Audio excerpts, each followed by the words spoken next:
berselawat kepada Nabi Muhammad sallallahu alaihi wasallam.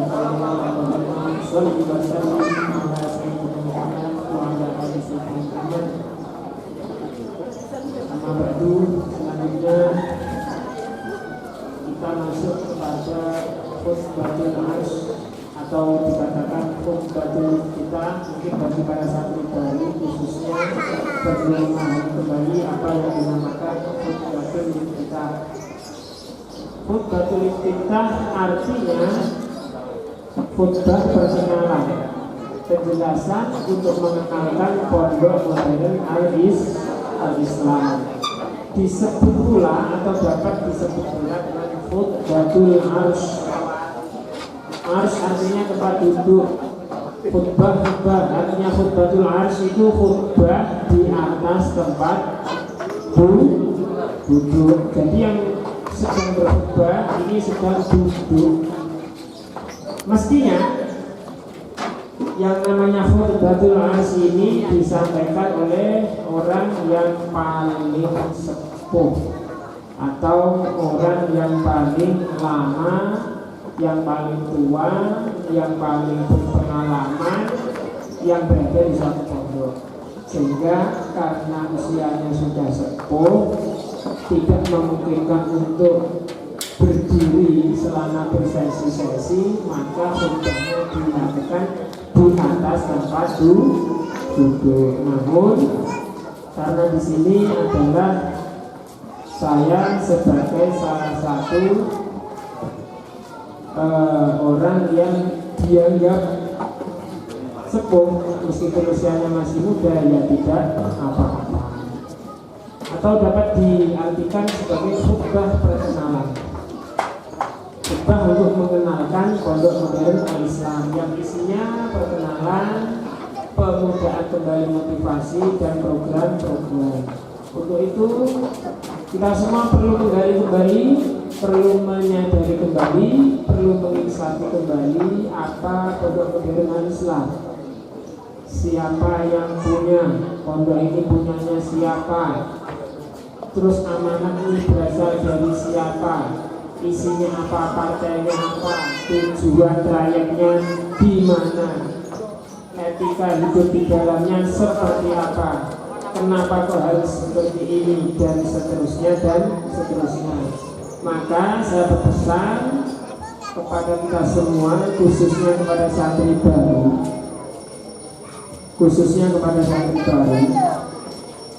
jangan seperti orang yang buta meraba gajah. Dalam mengenali pondok modern al-Islam, jangan seperti orang buta meraba gajah. Kalau kebetulan yang dia pegang itu ekornya, maka orang tadi akan mengatakan gajah itu panjang. Kalau kebetulan yang dipegang itu ialah dagingnya, maka dia akan mengatakan gajah itu tajam atau keras. Kalau yang dia pegang itu ialah apa? Belalainya. Kalau yang dipegang ialah belalainya, dia akan mengatakan gajah itu hidungnya panjang. Padahal itu semua salah atau benar? Itu semua salah atau benar? Benar sebagian, tapi salah secara menyeluruh. Maksudnya ya memang benar, ekornya gajah itu panjang, dagingnya gajah itu keras, hidungnya panjang. Itu benar, tapi secara sudut pandang yang sangat kecil, dari kacamata yang sangat kecil, dari bagian yang sangat kecil, dan tidak mencerminkan bagaimana gajah itu secara utuh. Jangan pula seperti kera makan manggis. Baru dipegang mulutnya, digigit, pahit, sepah, dibuang. Padahal manisnya buah manggis berada di dalam isinya. Selanjutnya kepada kita semua khususnya santri baru, sebagaimana yang telah saya pesankan kemarin, jangan hanya makan cabai, jangan hanya makan garam, jangan hanya makan gula, jangan hanya makan minyak, jangan hanya makan apa lagi, merica. Tapi adalah bumbu-bumbu itu ditumis, dimasak menjadi apa? Nasi goreng. Baru rasakanlah nasi goreng yang lezat. Sehingga kalau di sini saya tidak bisa bersosial dengan teman, saya susah berbicara dengan teman. Hidup saya rasanya di sini pahit sekali. Ustaz, saya antrinya mandi, tidak terbiasa antri mandi. Udah antri, lama-lama susah-susah diserobot semuanya. Oh, ini rasanya pedas sekali. Ustaz, kapan ya orang tuanya datang? Oh, 1 bulan lagi, alhamdulillah. Ketika orang tuanya datang, disambangi, dikunjungi, diberi uang saku, rasanya manis sekali. Jangan merasakan bumbu itu satu per satu, tapi cobalah diramu terlebih dahulu, ditumis, bahkan perlu digoreng, dipanggang, dipanasi untuk menjadi masakan yang lezat. Jangan seperti pengikut Columbus yang kurang percaya. Pondok ini punya arah, punya tujuan. Kalau kita tidak percaya, maka kita tidak akan pernah sampai pada tujuan. Belum sampai pada tujuan sudah apa? Sudah pergi. Belum sampai pada tujuan sudah tidak percaya, tidak akan pernah sampai pada tujuan. Jangan seperti orang yang belum tahu cara naik kereta api, ada kereta api lewat, dia teriak-teriak, "Hoi! Kalau kamu mau naik kereta api, bagaimana caranya?" Beli tiket, naiknya di stasiun. Pondok Modern Islam kurang lebih juga seperti kereta api. Kalau Anda mau naik, mau ikut dengan rombongan ini, maka ada tata caranya dan seterusnya. Nah, untuk itu semua di sini kita mengulangi kembali apa sebenarnya Pondok Modern Al-Islam dan seluk-beluknya. Baik, silahkan semuanya kita masuk pada halaman 9. Itu ada pengertian dengan yang dinamakan Pondok Al-Islam. Itu pondok apa sekolah? Al-Islam itu pondok apa madrasah? Pondok apa madrasah? Al-Islam itu pondok. Inti hakikat Al-Islam ialah pondok. Gajah itu belalai apa ekor?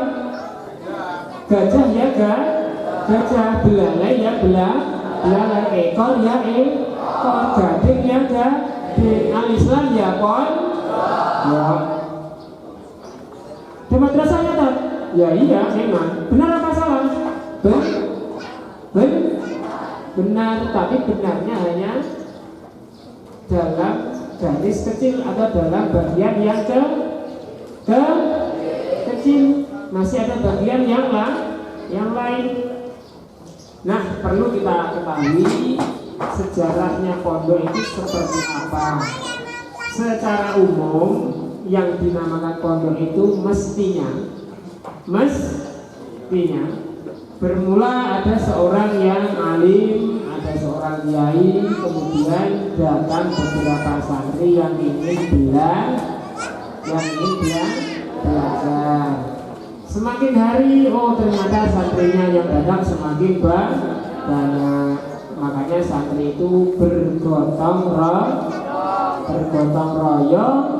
Bagaimana caranya dia bisa tinggal di tempat tersebut.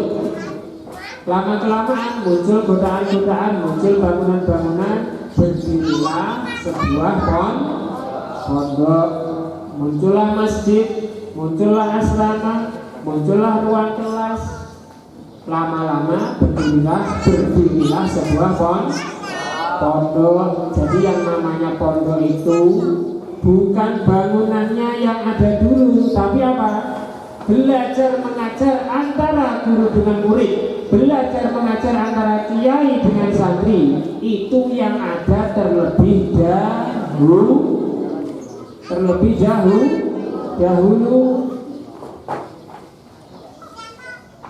Islam bagaimana? Insya Allah sama. Insya Allah sama. Dulu pondok ini berdiri tidak mempunyai fasilitas bangunan apa.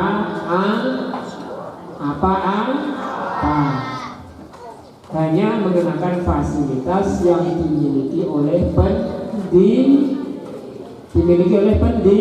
pendiri atau para kiai yang ada dulu, sehingga lambat laun santri tambah banyak, santri secara swadaya membangun, uang santri secara swadaya menyumbang untuk mewujudkan fasilitas-fasilitas gedung-gedung sedikit demi sedikit.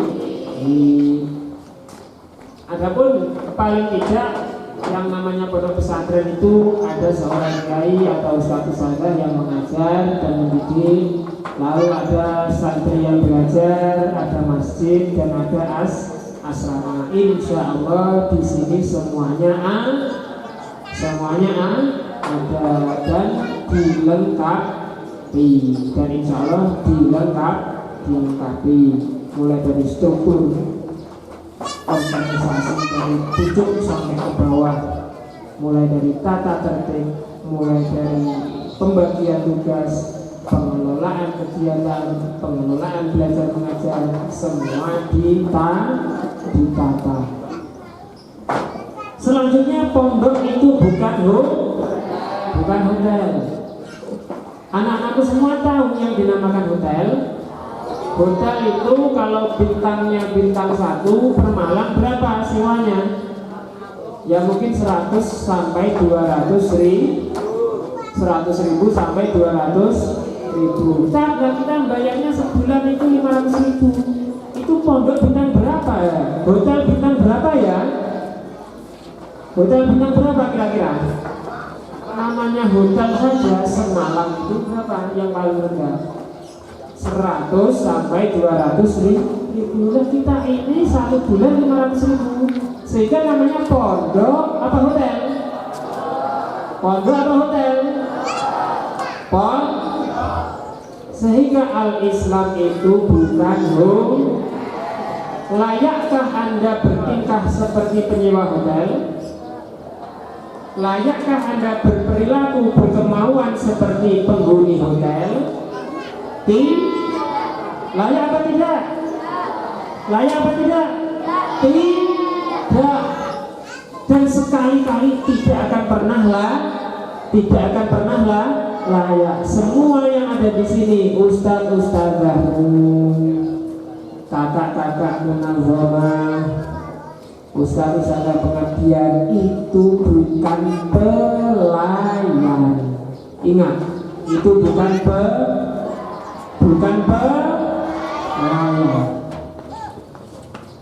Dan tidak akan pernah sama dengan pelayan hotel. Anda bersikap dengan ustaz-ustazahmu harus menggunakan etika, harus mempunyai sopan santun, tata krama, budi pekerti, tutur kata yang baik. Cara memanggilnya bagaimana? Pantaskah kalian memanggil ustaz untuk datang? Sama sekali dan tidak akan pernah pantas. Anda yang harus datang kepada itu salah satu etika. Kalau di hotel, bagaimana cara memanggil pelayan? Bel. tet atau ting-tong, maka pelayan akan datang. Maka sekali-kali pondok tidaklah sama dengan hotel. Hotel dibersihkan oleh petugas. Siapa yang membersihkan pondok? Kita semua. Adanya petugas kebersihan bukanlah sebagai yang membersihkan pondok secara menyeluruh, tidak, tapi hanya sebagian kecil. Karena pondok ini milik bersama, ya tanggung jawab bersama. Selanjutnya pendidikan di pondok. Pendidikan pondok. Ajaran yang utama di pondok itu baik bagi ustadz-ustadzanya, bagi santriwan-santriwatinya, bagi pondok itu secara umum ialah al-i'timadu 'alan nafsi. Terutama al-i'timadu 'alan nafsi. Al-i'timadu 'alan nafsi. Mandiri. Berdiri sendiri. Menolong diri sendiri. Jadi pondok itu menolong diri sendiri apa menunggu pertolongan? Menolong diri sendiri. Santriwan santriwati mau mencuci baju, bajunya mau dipakai sudah habis, menunggu dicucikan apa segera mencuci sendiri? Segera mencuci sendiri. Waktunya makan, bel 2, tek, kalian lagi-lagi, teng. Minta diambilkan apa ambil sendiri? Ayo, diambilkan apa ambil sendiri? Ambil sendiri. Itulah salah satu pendidikan dalam lingkup kecil untuk menanamkan mandiri. Kalian itu sudah seenak-enaknya santri di sini, ya. Makan berapa kali? 3 kali. Masak enggak? Enggak. Perlu bangun pagi untuk makan? Tidak. Makan sudah tersedia? Hanya perlu mengantri dan ambil makan. Makanan. Perlu mensyukuri, ya Pak ya. Di tempat yang lain sana murah kalau ada pondok yang hanya menyediakan makan dua kali, bahkan dengan lauk yang seadanya. Bahkan pondok tidak menyediakan makan sama sekali, hanya menyediakan kantin. Itu sudah barang lumrah. Makanya ayo kita semua berdisiplin mandiri.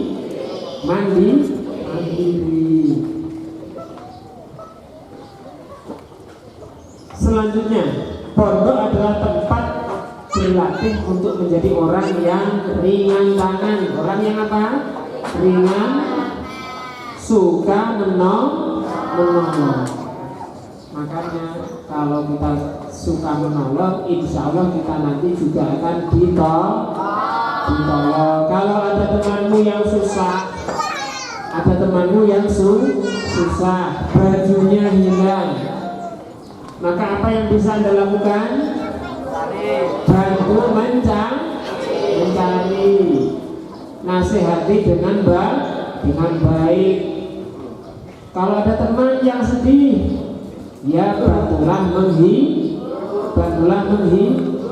Insya Allah dengan tanaman-tanaman amal baik seperti ini, suatu saat kita nanti ditimpa hal yang sama akan mendapatkan balasan yang sama.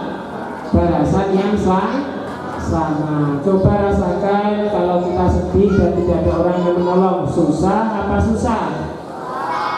Makanya kalau kita menemui orang yang sedih, orang yang kesulitan, hendaklah kita menolong.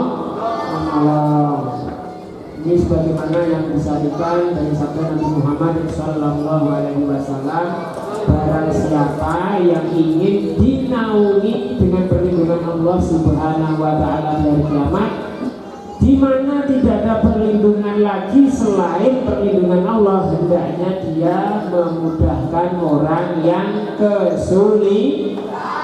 Hendaklah memudahkan kepada orang yang kesulitan, atau kalau bisa dia menghilangkan kesulitan.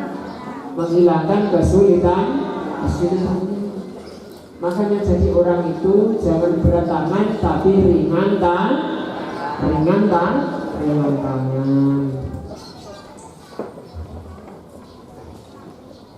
Baik, selanjutnya pondok juga ada pendidikan kebebasan. Ada pendidikan apa? Kebebasan. Namun kebebasan ini ada pengertiannya, bukan bebas sebebas-bebasnya. Ada A ikut A, ada B ikut B, ada C ikut C, ada D ikut D. Tidak, tapi bebas yang berprinsip, bebas yang berpendirian, namun juga tidak kaku.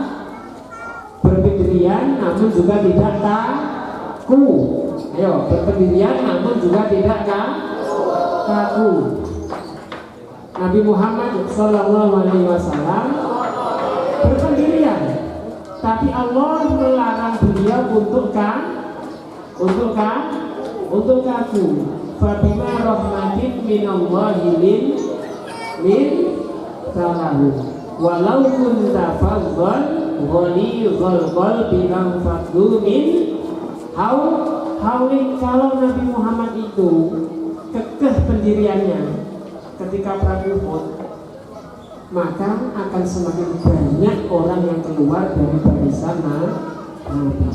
Sehingga Allah itu berpesan kepada Nabi untuk tidak keras hati, mengajak berkomunikasi, bermusyawarah untuk urusan-urusan yang penting. Artinya bebas itu bukan bebas yang terlalu bebas ikut A ikut A, ada B ikut B, ada C ikut C, ada D ikut D. Bukan pula bebas menentukan prinsip sehingga kaku dengan adanya prinsip lain yang lebih baik. Bebas di sini ialah bebas yang berprinsip tapi luas. Bebas tapi berprinsip tapi luas. Bukan bebas tapi berprinsip tapi luas.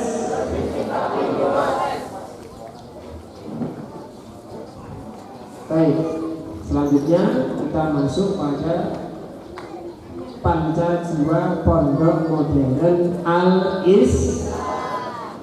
Silakan, Panca Jiwa Pondok.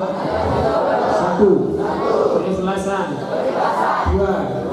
Kesederhanaan. 3. Menolong diri sendiri.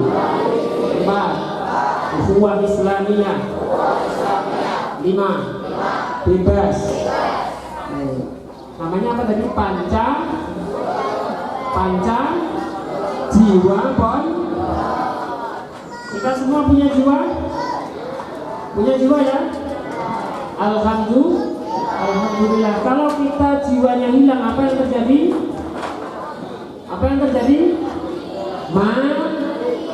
Mati. Maka pondok itu bisa bergerak, pondok bisa berjalan, kendaraan pondok ini bisa berjalan berangkat kalau mempunyai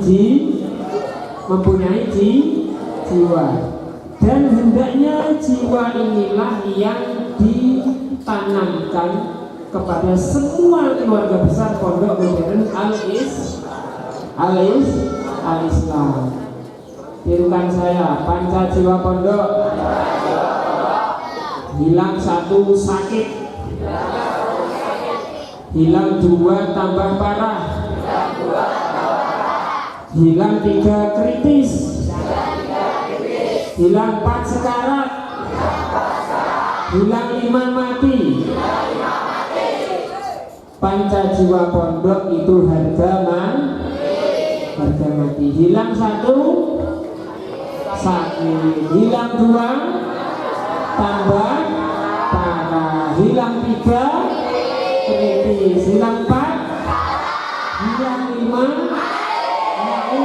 billahi min dzalik. Kita ingin apa tidak ingin pondok ini mati? Tidak. Ingin apa tidak ingin semua santriwan santriwati itu hidup dengan sebaik-baiknya hidup? Ingin? Maka tanamkanlah panca jiwa ini ke dalam jiwa masing-masing. Dapat dipahami? Jiwa, ya. Jiwa pertama adalah jiwa keikhlasan. Sepi pamrih itu artinya apa? Tidak mencari apa-apa dalam urusan material atau niatan-niatan yang tidak baik. Santriwan santriwati datang jauh-jauh dari rumah ke sini untuk apa? Menuntut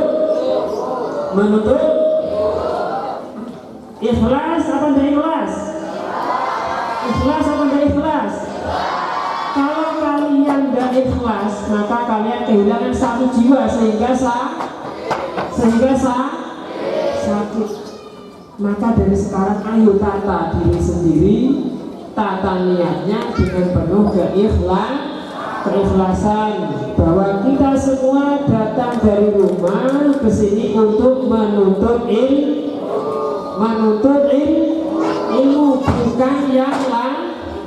bukan yang lain, bukan untuk jor-joran, bukan untuk apa? Bukan untuk bermewah-mewah, bukan untuk bersaing dalam urusan material, bukan untuk apa lagi? Bergaya-gaya, bukan untuk mencari muka. Semua di sini dengan niatan menuntut ilmu. Kalau niatnya sudah benar, maka nanti Allah akan memberikan jalan.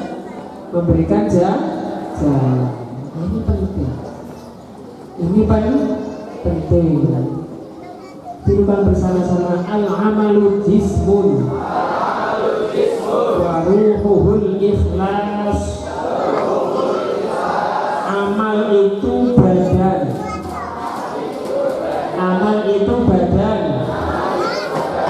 Dan jiwanya adalah keikhlasan. Badan tanpa jiwa amal tanpa ikhlas mati. Maka kita berpesan kepada diri saya sendiri, marilah kita meningkatkan, mengutamakan. Kalau mau melaksanakan sesuatu apapun di pondok modern Islam ini, dahulukan keikhlasan. Adapun yang lain-lain nanti insya Allah akan mengikuti.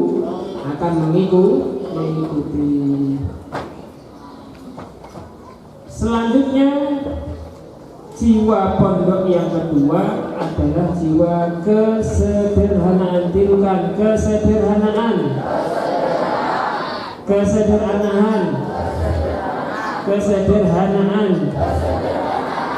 Nerimo ing pandum.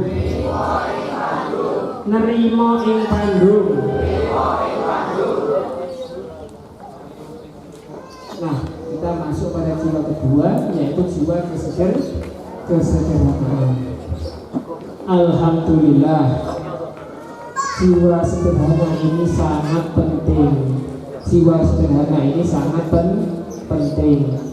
Santriwan santriwati kalau tidak dibiasakan untuk hidup sederhana, maka ketika di masa yang akan datang ada sebuah goncangan hidup, dia akan tumbang. Siapa yang ingin tumbang dengan goncangan hidup?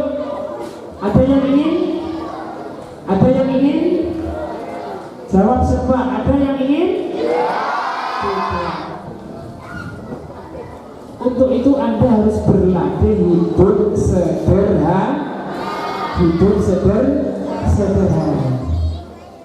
Siapa yang akan menjamin orang tua kita akan kecukupan terus? Siapa yang akan menjamin hidup kita akan kecukupan terus? Kalau Allah tidak berkehendak, maka apakah kita akan tumbang dan syirik begitu saja? Apakah iman kita akan hilang? Tidak, dan sekali-kali jangan sampai iman kita hilang karena ketidakcukupan. Untuk itu kita harus melatih mental hidup kita untuk hidup sederhana, bukan dengan hidup yang berlebih-lebihan.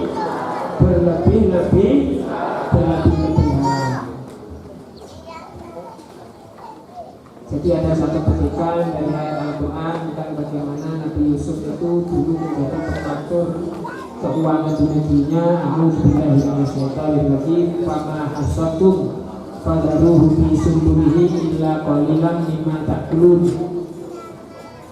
Kalau kamu panen, kalau kamu apa? Panen. Jangan hasil panen itu dimakan semua. Kalau kita memiliki uang satu bulan 200.000, jangan dihabiskan semuanya. Berlatihlah hidup sederhana. Fadharuhu fi sumbuli, maka tinggalkanlah panenan itu berada pada tempatnya. Berada pada, kalau padi masih berada pada apanya? Tangkainya berada pada tempatnya, jangan semuanya terus dipanen. Makanlah dari hasil panenan itu secukupnya, karena kalau sewaktu-waktu datang saat sempit, sewaktu-waktu datang saat yang sempit, kita bisa bertahan. Kalau semua panenanmu itu kamu habiskan, datang masa paceklik, kita akan kesusahan. Makanya hidup sederhana itu penting. Apa penting? Makanya di sini latihan hidup sederhana. Kalau sudah ada makan, kalau sudah ada apa? Jatah makan, jangan mencari makanan yang lain.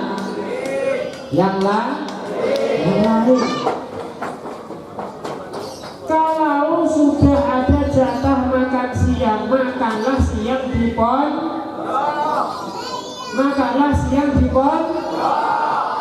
Jangan makan keluar ke itu bukan hidup sederhana. Latihan ya, latihan ini penting.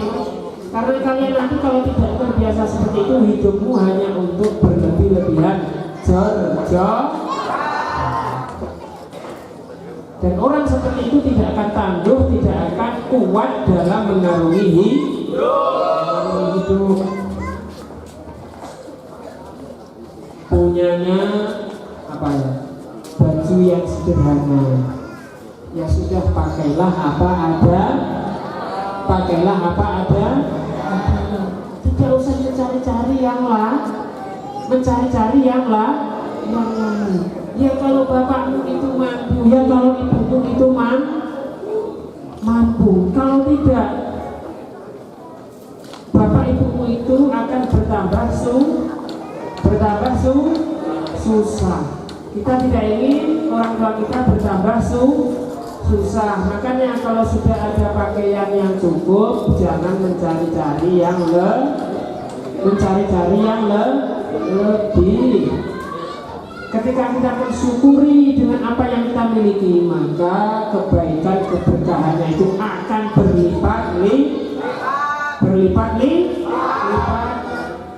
Bingunglah kalau hatimu itu tidak baik. Bingunglah kalau hati kita ini kotor, karena yang dilihat oleh Allah bukan pakaian kita, bukan fisik kita, bukan wajah kita, namun yang dilihat oleh Allah itu apanya? Hati kita.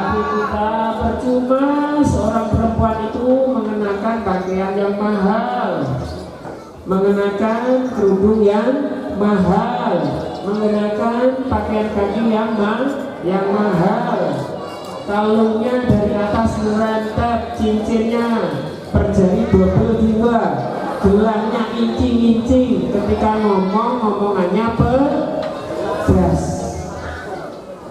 menyakitkan orang lain, lirikan matanya tajam, merendahkan orang lain.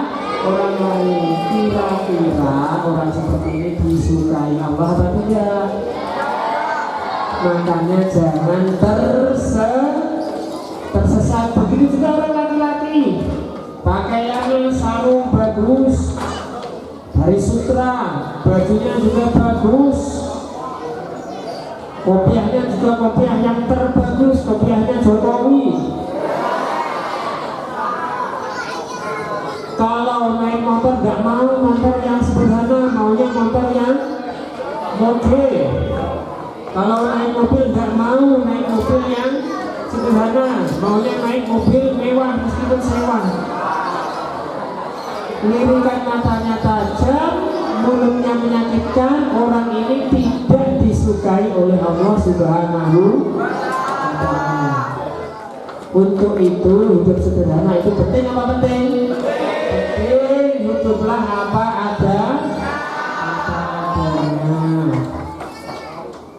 Selanjutnya jiwa pondok yang ketiga, jiwa menolong diri sendiri. Bukan menolong diri sendiri, menolong diri sendiri. Al-i'timadu 'alan nafsi, mandiri, berdiri di atas kaki sendiri, tidak bergantung kepada orang lain.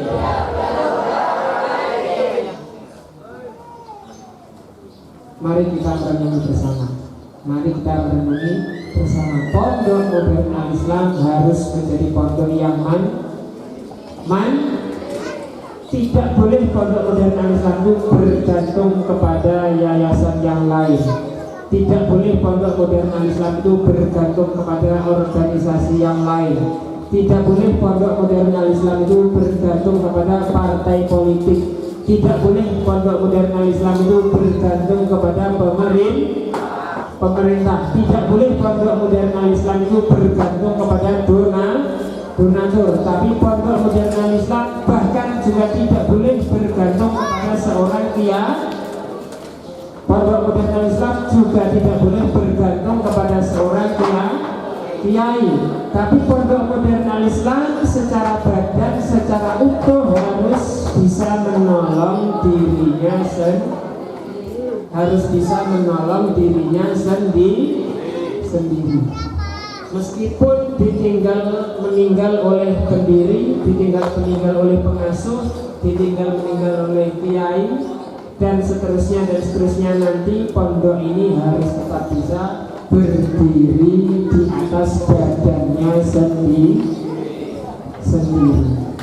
Ini penting. Begitu juga santri. Santri itu juga harus mau dan bisa menolong dirinya sendiri.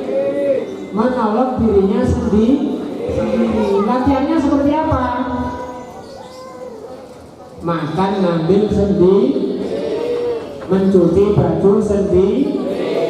Yang sudah bisa jangan menyuruh adiknya untuk mencuci baju. Yang kecil jangan minta tolong kakaknya untuk apa? Dicucikan bajunya. Ada yang seperti itu? Waktunya belajar ya siapkan bukunya sendiri. Waktunya mandi siapkan peralatan mandinya sendiri. Jangan suka dumpleng peralatan mandi orang lain. Ada nggak yang seperti itu?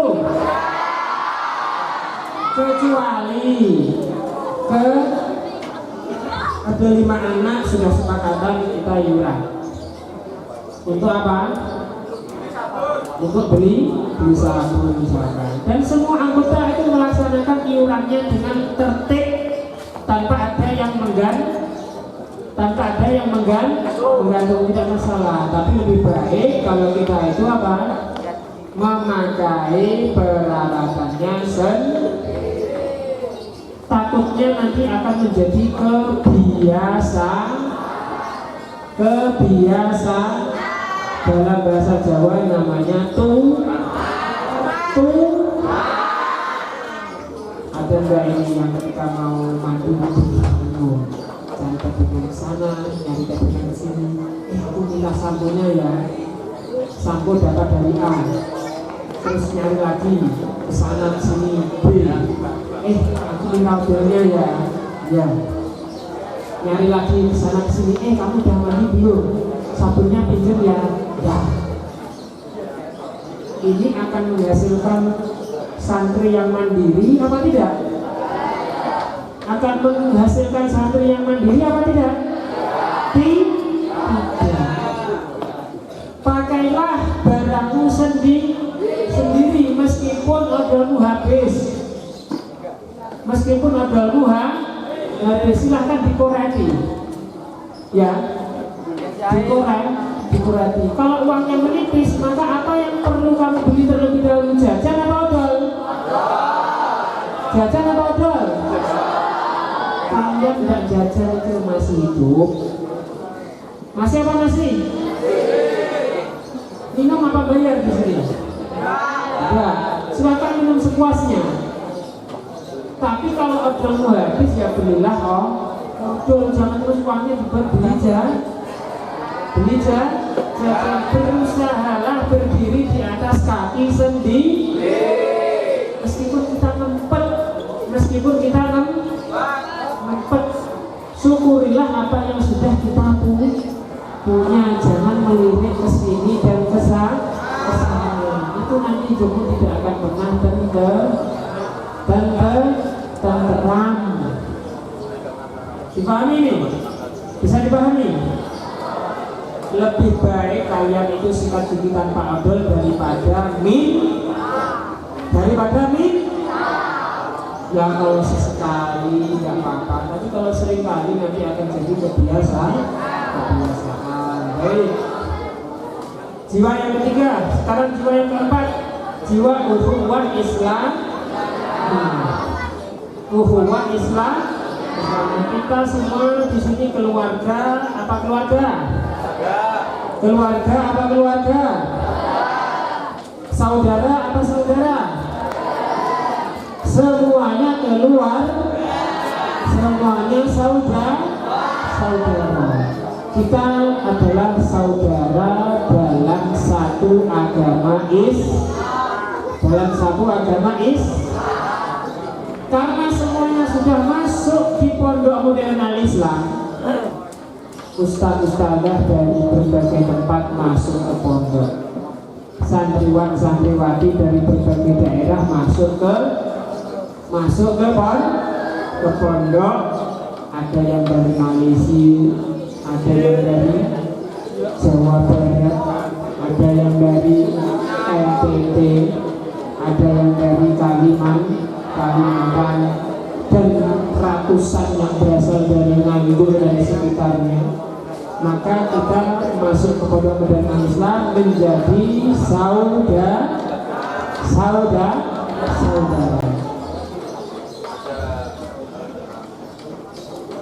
Maka ketika kita menjadi saudara, perumpamaannya kalau ada seorang mukmin yang telah bersaudara itu ibarat seperti pohon, ibarat seperti batu. Berarti kita semua ini satu badan.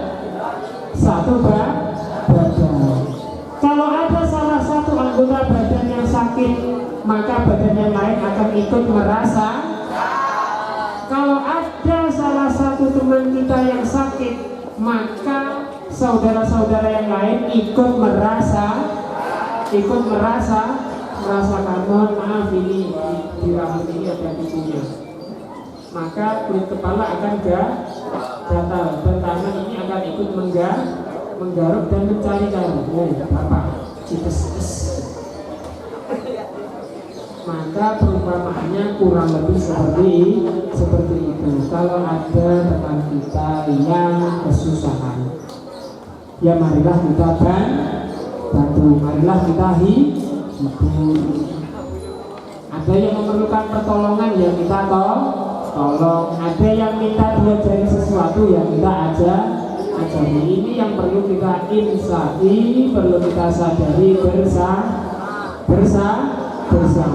Qala Allah Ta'ala fi kitabihil karim, a'udzu billahi minasyaitonir rajim, innamal mu'minuna ikhwatun fa aslihu baina akhawaykum wattaqullaha la'allakum turhamun. Sesungguhnya semua orang mukmin ketika sama-sama beriman kepada Allah, sama-sama mengakui bahwa Nabi Muhammad itu adalah utusan Allah, maka semuanya menjadi saudara seiman. Maka kalau ada perselisihan, ada ketidaksepahaman, hendaklah kita mengislah, hendaklah kita mendamaikan, hendaklah kita mengharmoniskan, hendaklah kita memahami dan bertakwalah kepada Allah. Semoga kita semua mendapatkan rahmat dari persaudaraan tersebut. Begitu pula karena di pondok ini sudah dididik menjadi saudara seagama, seiman, maka ketika sudah keluar dari pondok menjadi alumni di tempat masing-masing juga harus menjalin ukhuwah Islami, harus menjalin persaudaraan yang baik, yang harmonis dengan tetangga, dengan masyarakat, dengan tokoh, dengan saudara yang ada di rumah dengan baik, karena semuanya seiman. Jangan justru membuat porak-poranda, jangan justru suka membuat gaduh. Jadi santri ketika sudah pulang harus menjadi pemersatu masyarakat, pemersatu umat, dan pemersatu bangsa. 5. Jiwanya pondok yang kelima ialah jiwa bebas. Bebas ini apa tadi kita maknanya apa? Bebas bukan sebebas-bebas, bebas tapi berprinsip tapi tidak kaku. Kita sebagai keluarga besar Pondok Modern Islam, santriwan-santriwati juga nanti ketika sudah menjadi alumni maka bebas akan memilih jalan hidupnya masing-masing, akan menjadi kader Muhammadiyah silahkan, akan menjadi kader Nahdlatul Ulama juga silahkan. Namun tetap dalam garis haluan prinsip bagaimana Islam itu berdiri di Indonesia. Pula kita juga harus berprinsip, bebas tapi berprinsip. Kalau menjadi orang Muhammadiyah ya berprinsiplah dengan nilai-nilai Muhammadiyah, jangan terombang-ambing. Kalau menjadi orang NU ya berprinsiplah ala orang NU, jangan terombang-ambing. Yang menjadilah kader pejuang yang tulen, kader pejuang yang sesungguhnya. Sewaktu-waktu ada panggilan reuni, sewaktu-waktu ada panggilan acara haul di Pondok Modern Islam, maka tinggalkan semua atribut, tinggalkan semua golongan, tinggalkan semua kedaerahan, kita semua kembali pada keluarga besar Pondok Modern Al-Islam. Ya, bebas itu bebas berprinsip tapi tidak kaku.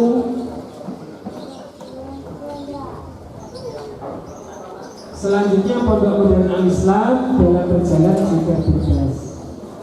Sebagaimana kemandiriannya tadi tidak dapat dipengaruhi, tidak dapat didikte, tidak dapat diatur, tidak dapat dipaksa-paksa oleh organisasi, oleh partai politik, oleh golongan dan aliran-aliran yang lain. Pondok Modern Al-Islam memiliki panca jiwa dan panca tujuan, memiliki kurikulumnya sendiri, memiliki tata kegiatannya sendiri, memiliki muatan-muatan khas sendiri, tidak bisa diatur-atur oleh orang lain, sehingga pondok ini tetap bebas tapi berprinsip.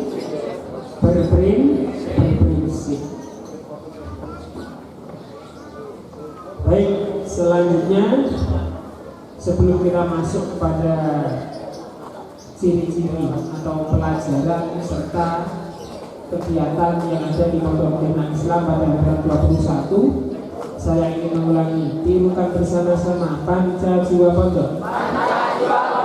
Satu, keikhlasan. Dua, kesederhanaan. Tiga, menolong diri sendiri. Empat, ukhuwah Islamiyah. Lima, bebas. Panca jiwa pondok. Mati satu sakit.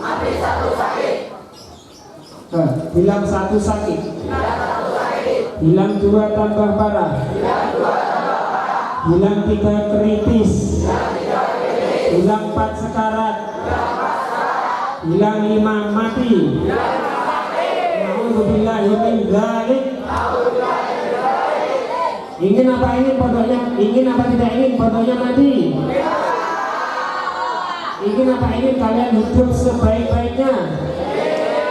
Maka tanamkanlah panca jiwa ke dalam diri masing-masing. Ini penting. Selanjutnya bagi yang mau kita masuk ke halaman 21.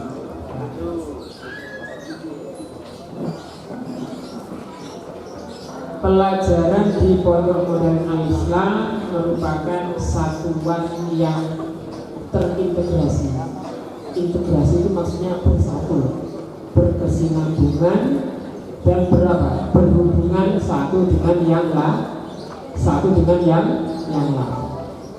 Terdiri dari dua tingkat, yaitu yang pertama madrasah Ibtidaiyah Bilingual Al-Islam yang terdiri dari tahun 2013, yang kedua ada Kulliyatul Muallimin yang berdiri sejak tahun 1992.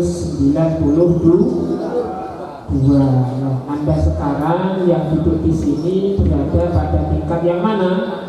Kulliyatul Muallimin Al-Islamiyah, atau kalau disetarakan dengan pendidikan di luar, setingkat madrasah sanawiyah, setingkat madrasah aliyah, setingkat SMP, setingkat dengan setingkat bukan berarti setingkat bukan berarti sama, tapi satu tingkat. Ya, satu tingkat tapi tidak sama. Baik, pembelajaran atau KMI di Pondok Modern Al-Islam itu dilaksanakan selama berapa tahun? 6 tahun bagi lulusan SD atau M, dan juga 4 tahun bagi lulusan SMP atau MTS. Makanya saya memotivasi kepada santri baru khususnya yang lulusan MTS atau SMP. Anda kesini mencari ilmu apa mencari kelas? Mencari ilmu apa mencari kelas? Kalau mencari ilmu di pondok, ya taatilah apa yang telah menjadi programnya pondok, bahwa masa pendidikanmu itu 4 tahun.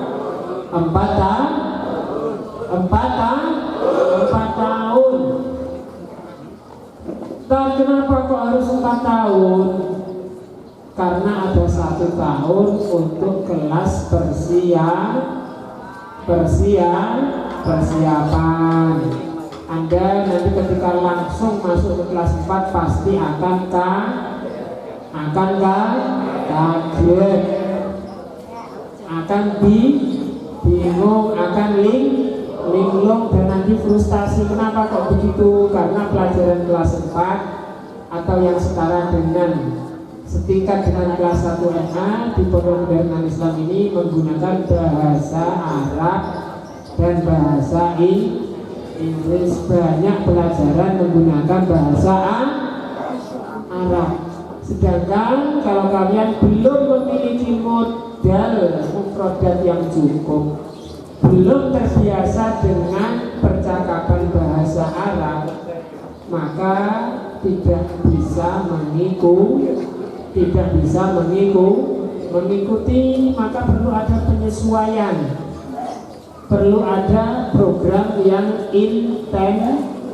intensif mengejar materi-materi pembelajaran khususnya bahasa Arab dan Inggris dan materi-materi pondok yang lain yang diajarkan pada kelas 1, 2, dan 3. Semuanya itu dikemas dalam pembelajaran selama 1 tahun. Setelah itu baru masuk ke kelas 4.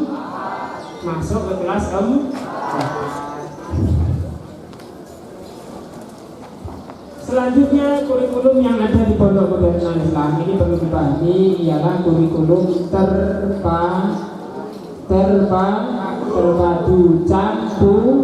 campuran. Yang namanya campuran berarti tidak sama. Pertama, yang dipakai di kurikulum Pondok Modern Islam ialah kurikulum KMI Pondok Modern Gontor. Di kelas 1 ada yang namanya kitab fikih Usuluddin, ada yang namanya kitab Durusul Lughah, ada pelajaran mahfuzat, ada pelajaran hadis, ada pelajaran tarjamah. Ini semua salah satu ciri dari kurikulum Pondok Modern yang khususnya berada di Gontor. Karena kita ini Pondok Modern juga. Berarti Al-Islam itu kalau namanya Pondok Modern sama dengan Gontor apa tidak? Sama apa tidak? Tidak. Yang sama hanya sebagian. Badak dengan gajah sama apa tidak?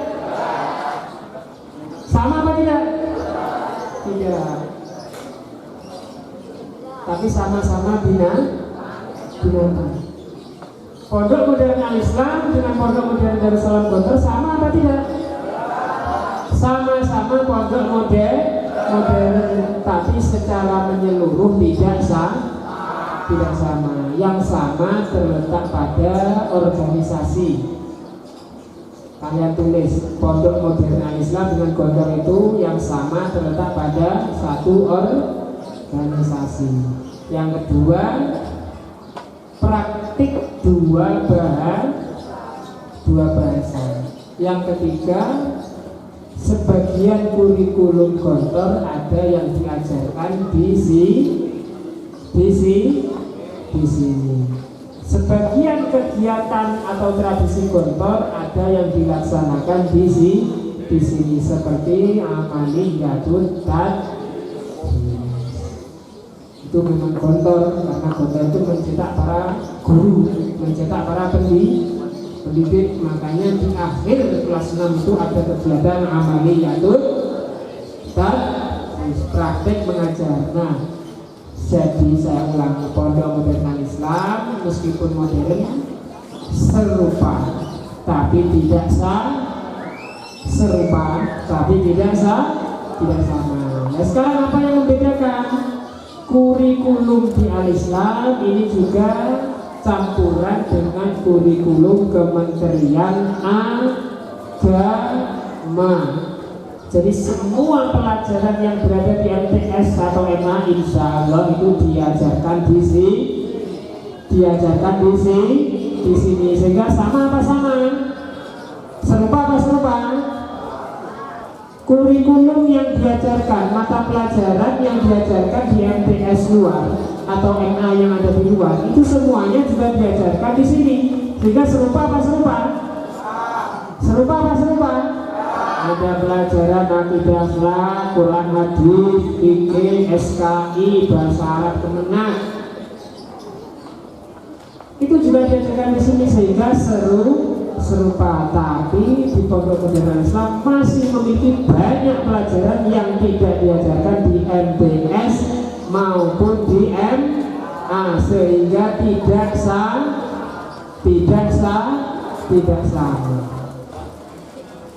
Pun pula yang terakhir di pondok modern Islam ini juga mengajarkan perpaduan dengan pesantren salah. Tentunya ini tidak akan pernah sama. Kita hanya mengajarkan dasar-dasarnya saja. Kita hanya mengenalkan dasar-dasarnya saja. Ada pelajaran al-mabadi'ul fiqhiyah, al-mabadi al-fiqhiyah yang diajarkan di kelas 1 nanti.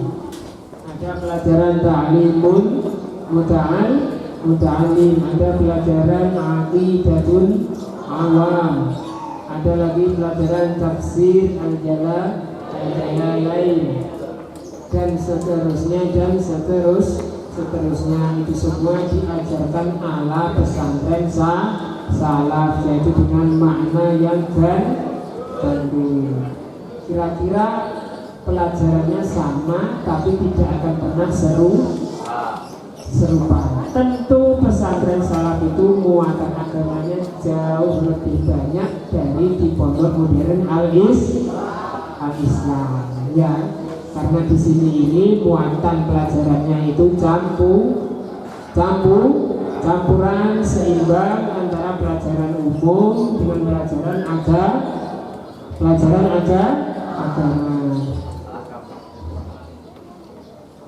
Selanjutnya, kepada siswa yang duduk di kelas 3 atau di kelas 6, maka mereka wajib mengikuti ujian madrasah. Karena madrasah secara fakta memang berada dan ada di pondok modern al-Islam. Tapi pondok modern al-Islam bukan madrasah. Pondok modern al-Islam ya pondok. Belalai itu ada pada badannya gajah, tapi gajah tetaplah gajah. Gajah bukan belalai, tapi belalai memang nempel pada badannya gajah. Ini bisa dipahami ya.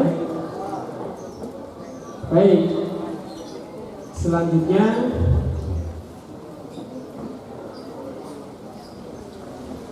bahasa pengantar pelajaran. Insya Allah yang sudah di kelas 2 sampai kelas 6 bahasa pengantar pelajaran, dan bahasa buku pelajarannya menggunakan bahasa Arab. Maka wahai para santri semuanya, khususnya kelas 1, tingkatkan kosakata setiap hari. karena itu akan menjadi modal yang penting. Tingkatkanlah kemampuan bahasa setiap hari supaya nanti bisa mengikuti pembelajaran di Pondok Modern Al-Islam, khususnya kelas 2 ke atas. Selanjutnya kitab-kitab di Pondok Modern Al-Islam. Kitab-kitab di Pondok Modern Al-Islam itu bermacam-macam. Namun kitab itu tidak dapat mencerminkan apa tujuan dan apa maksud dari pendidikan di Pondok Modern Al-Islam. Kitab yang bermacam-macam itu ada cara mengajarnya sendiri-sendiri. Semua kitab mulai dari Durusunullah, Nahwul Waqi. Selanjutnya kitab apa lagi? Kitab Sharaf, kitab Al-Amfilah At-Tasrifiyah. Lalu ada kitab Al-I'lan, ada kitab Al-Qawaid As-Sarfiyah, ada kitab Balaghah, dan bermacam-macam itu semua akan menjadi apa? Modal dan kunci. Sehingga jangan melihat Pondok Modern Al-Islam itu sebagai di sana fikih yang diajarkan adalah fikih mabadi fiqhiyah. Di sana fikih yang diajarkan adalah fikih takrib. Di sana fikih yang diajarkan adalah fikih tauhid. Itu sebenarnya bukan maksud inti dari pendidikan di Pondok Modern Al-Islam. Inti dari macam-macam kitab yang ada di Pondok Modern Al-Islam itu terletak pada penguasaan bahasa Arab khususnya dan bahasa Inggris untuk menelaah dan mendalami kitab-kitab yang lain. Santriwan-santriwati diajari nahwu, jumlah itu 2 macam. Ada jumlah ismiyah, ada jumlah fi'liyah. Jumlah ismiyah itu kalau dalam nahwu diawali oleh mubtada wa khabar, atau jumlah yang diawali oleh isim. Kalau jumlah fi'liyah itu ada fi'il dan fa'il. Maka harus jelas kalau membaca satu teks, ini fi'ilnya mana, fa'ilnya yang apa. Kalau fa'il maka dia i'rabnya rofa, tandanya dhamma, maka dibaca zahaba Muhammadun dan seterusnya. Kalau ada fi'il ada fa'il, berarti yang melakukan fi'il itu ialah si fa'illah.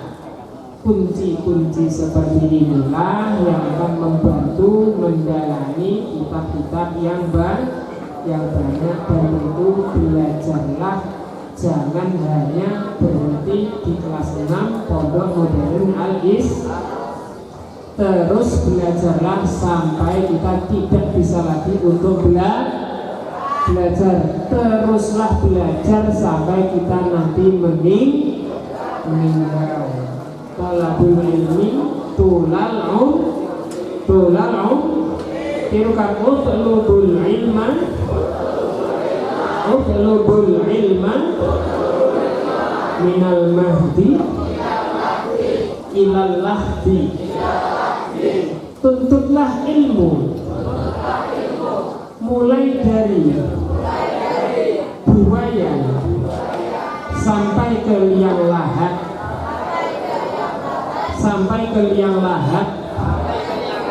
Jadi jangan berhenti belajar hanya sebatas menjadi alumni di Pondok Modern Al-Islam, karena ilmunya Allah itu luas, sangat luas.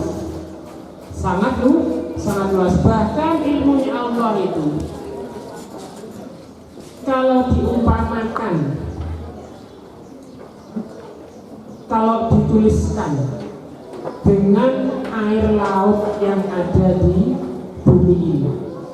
Ilmunya Allah itu kalau hendak dituliskan dengan air laut yang ada di bumi ini, maka niscaya air tersebut akan habis. Padahal ilmunya Allah itu belum selesai ditulis. Meskipun Allah datangkan satu air yang sama sejumlah lautan yang ada di dunia, maka ilmu Allah kalau dituliskan dengan air yang baru tadi juga tidak akan habis. Maka jangan pernah puas untuk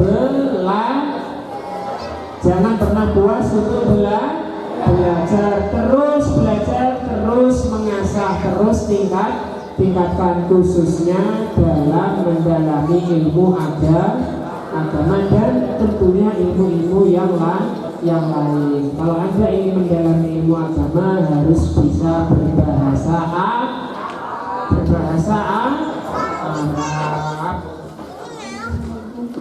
sehingga semua kegiatan bahasa hendaknya diikuti dengan baik.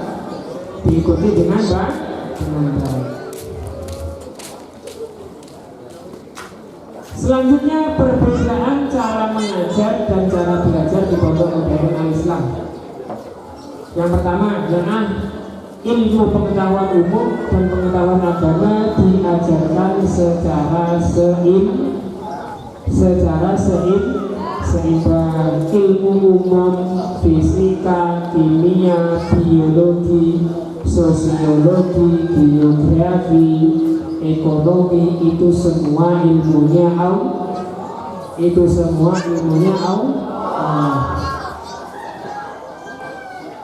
Jadi ilmunya Allah itu tidak akan pernah habis dituliskan dengan 2 kali air laut sedunia. Sangat banyak dan sangat luas. Bahkan masih banyak ilmu-ilmu yang belum tercapai oleh usaha manusia. Nah, di pondok modern Al-Islam ini memang dari awal didesain untuk melaksanakan pembelajaran yang seimbang antara pendidikan umum dengan pendidikan agama. Makanya kalian nanti ketika belajar ilmu IPA harus sungguh-sungguh, karena nanti akan berkaitan. Ketika belajar ilmu agama, belajar bahasa Arabnya juga harus sungguh, karena itu nanti akan menjadi modal. Selanjutnya, dalam pelajaran bahasa Arab dan Inggris di KBM-nya Pondok Modern Islam akan didominasi dengan pelajaran berpengaruh bahasa Arab dan bahasa Inggris. Selanjutnya yang C, para santri tinggal dalam agama dalam asrama yang disiplin.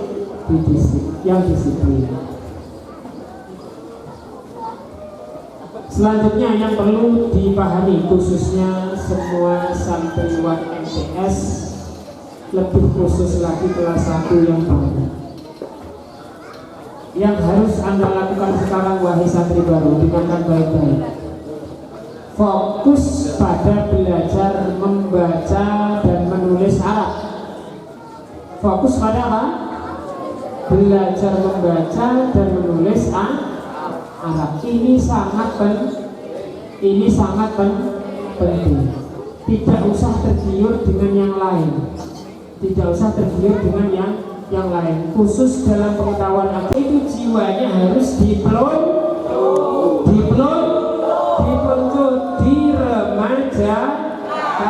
dimudahkan, disetting ulang untuk menerima pendidikan. Sehingga blonjo itu penting apa penting? Blonjo itu penting. Ingatlah untuk senantiasa belajar sampai nanti kita menemui ajal. Ada yang dari sekolah dasar di sini? Yang dari sekolah dasar angkat tangan. Oh, banyak ya. Itu angkat tangan sungguhan apa ikut-ikutan? madrasah ibtidaiyah yang dulu lulusan sekolah dasar angkat tangan? Banyak ya, mayoritas ya. Sekarang yang dulu lulusan madrasah ibtidaiyah angkat tangan. Oh sedikit, ya sedikit.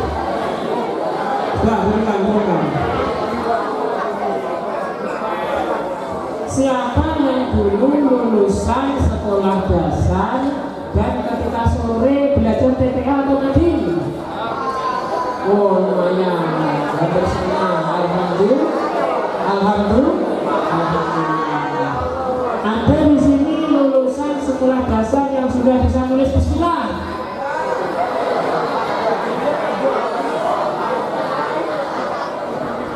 Itu yang itu yang belakang. Kalian kan sudah lama di sini. Saya tanya kelas 1. Maaf, saya tanya kelas 1. Kelas 1 ada yang lulusan sekolah dasar sudah bisa nulis bismillah. Sedikit namanya. Nah, banyak. Ada yang kemarin bisa menulis surah Al-Ikhlas dengan lancar? Atau ini sambung semua enggak? Gimana? Ada huruf ra. Qul huwallahu ahad, Allahus samad. Ahadnya dalnya sambung dengan alif. Pokoknya nanti bunyinya qul huwallahu ahad. Ada yang gitu? Mayoritas gitu ya. Alhamdulillah. Kalau begitu jangan risau. Jangan risau kalau Anda lulusan SD yang belum bisa nulis qul huwallahu ahad.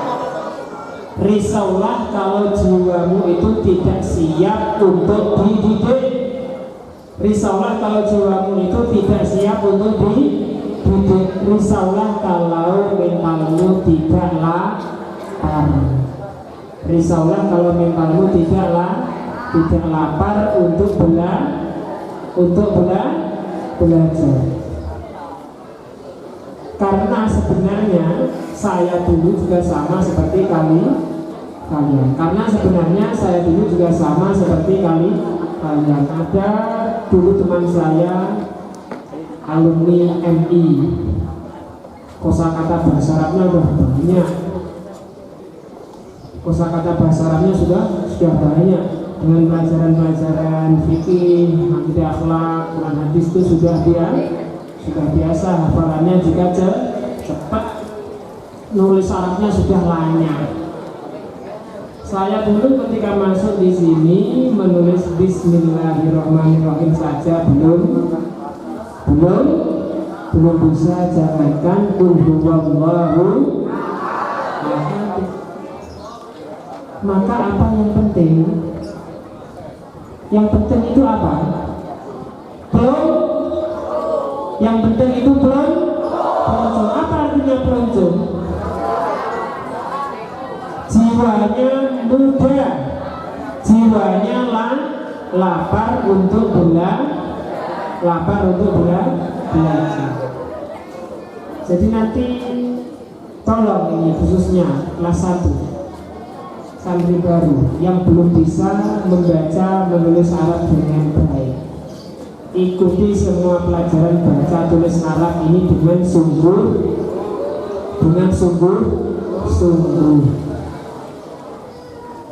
Saya ulangi, ikuti pelajaran baca tulis Arab dengan sungguh.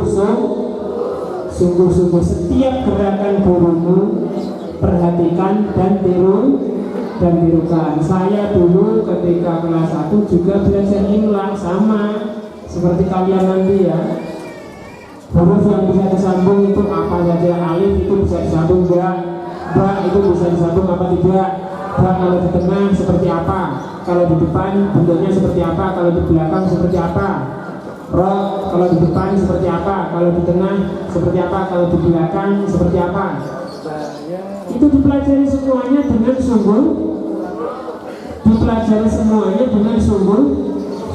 Bahkan guru saya masih ada yang misalnya tadi ya, beliau dulu yang mengajari saya beserta teman-teman saya satu kelas dalam pelajaran imla. Itu saya perhatikan betul-betul itu. Dan juga guru-guru yang lain. Ustadz-ustadz yang lain yang mengajar bahasa Arab, saya perhatikan itu nulis bahasa bagaimana, nulis paslon juga bagaimana, nulis Bismillahirrahmanirrahim juga bagaimana. Semua diperhatikan dengan seksama, dengan jiwa yang lucu. Insya Allah dengan bimbingan dan pertolongan dari Allah kita akan bisa.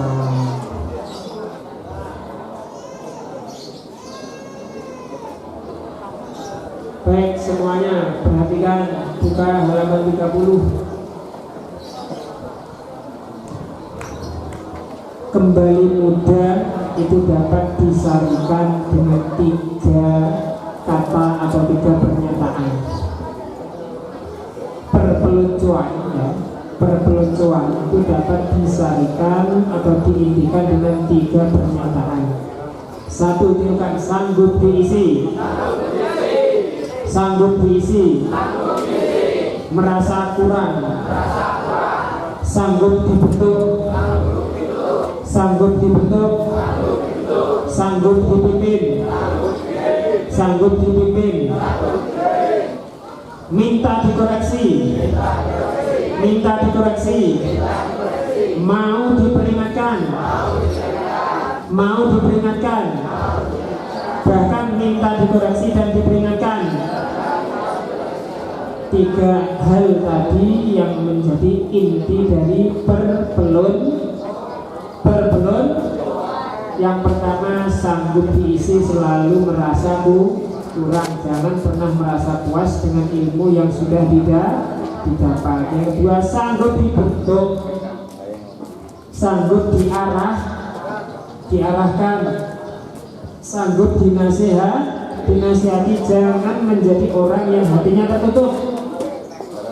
Jangan menjadi orang yang hatinya tertutup, karena niscaya kita tidak akan pernah pandai menilai diri kita sendiri tanpa penilaian orang lain. Yang ketiga, minta dikoreksi, mau diperingatkan, bahkan minta kepada orang lain untuk dikoreksi dan diperingatkan.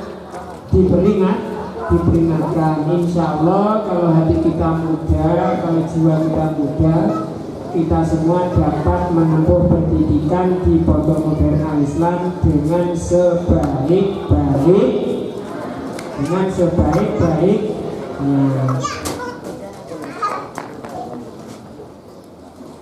Panitia di Aisyah Alhamdulillah.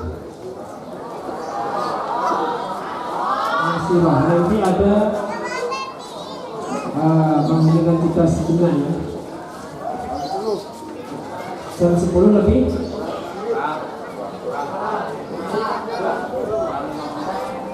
Ya, detik-detik proklamasi dulu. Jam 10 lebih berapa? Hah? 15. Nah, berapa 17? Oke, nanti karena ini ialah hari kemerdekaan, kita sebagai warga negara Indonesia yang baik, yang hidup di tanah air Indonesia, yang makan dari hasil bumi Indonesia, yang menggunakan air yang keluar dari tanah Indonesia, yang sudah diperjuangkan kemerdekaannya oleh para pendiri bangsa dan para pahlawan kita dulu. Hendaknya ketika ada momen proklamasi nanti kita juga ikut mengheningkan ini. Nanti saya diberitahu kalau sudah sampai jam 10. Oh, kurang 4 menit ya? Ya, sedikit lagi ya. Di sini siapa yang mengoreksi? Siapa yang bisa mengoreksi di Pondok Modern Al-Islam? Apakah Ustadz-Ustadzah? Apakah santriwan-santriwati? Apakah kakak PPN? Siapa yang mengoreksi di sini? Koreksi di Pondok Modern Al-Islam dari semua sudut. Koreksi di Pondok Modern Al-Islam ini dari semua sudut, mulai dari pimpinan pimpinan pondok, mulai dari ustadz dan ustadzah, mulai dari ketua kelas, mulai dari teman-teman di kelas maupun teman-teman di kamar, mulai dari pengurus munazomah dan lain-lain, semuanya bisa saling mengorek, semuanya bisa saling mengoreksi. Seorang ustaz bisa mengoreksi sang santri. Kalau bertatap muka dengan ustadzmu itu yang baik. Kalau berbicara dengan ustadzmu, berbicara dengan cara yang baik. Seorang santri juga boleh untuk mengoreksi kepada ustadznya, koreksi dengan cara yang baik, dengan adab dan etika yang baik, sehingga semuanya bisa saling mengoreksi. Sesama teman juga bisa mengoreksi. Koreksilah dengan cara yang baik, Id'u ila sabili rabbika bil hikmah, dengan cara-cara yang baik, dan dengan tutur kata, pesan-pesan yang baik.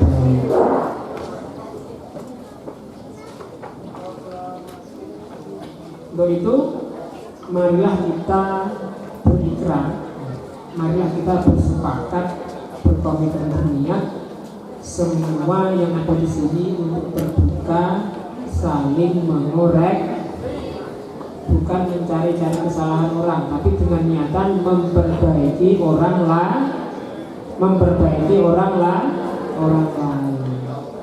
Gimana? Sudah apa belum? Sudah waktunya detik-detik apa belum?